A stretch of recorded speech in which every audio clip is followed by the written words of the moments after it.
ایک ظالم شخص بڑی دور سے شادی کر کے بیوی کو گھر لے کے آیا۔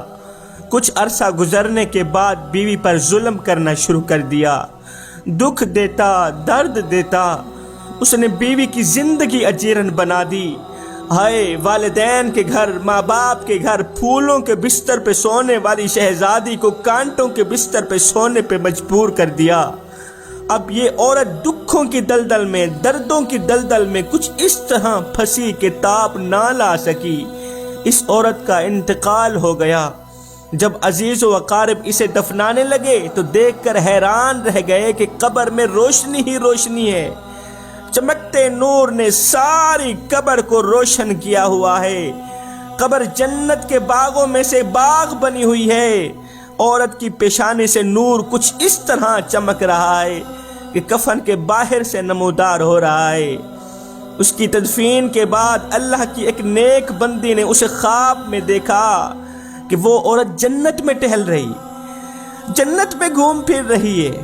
پوچھا کہ بتاؤ اللہ نے آپ کے ساتھ کیسا سلوک کیا؟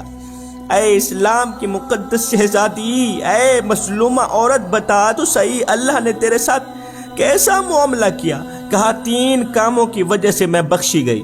اللہ نے بغیر حساب و کتاب کے مجھے جنت عطا کر دی۔ پوچھا وہ 3 اعمال، 3 کام کون کون سے تھے؟ کہا ایک تو میں نے صبر کا دامن مضبوطی سے پکڑا ہوا تھا۔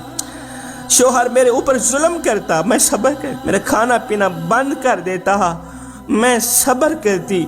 دوسرا میں نے نماز کا دامن مضبوطی سے پکڑا ہوا تھا۔ آئے ہے شوہر سے ظلم سہ کر جب سجدے میں جاتی تو رو کر کہتی مالک اگر تو میرے اس حال پہ راضی ہے تو میں بھی اس حال پہ راضی ہوں۔ کہا تیسرا میں جو بھی کام کرتی تھی اس سوچ کی بنیاد پر کرتی تھی کہ اللہ مجھے دیکھ رہا ہے، میں جو بھی کر رہی ہوں اللہ مجھے دیکھ رہا ہے۔ بس یہی سوچ کہ اللہ مجھے دیکھ رہا ہے مجھے کسی بھی گناہ کے قریب نہیں جانے دیتی تھی۔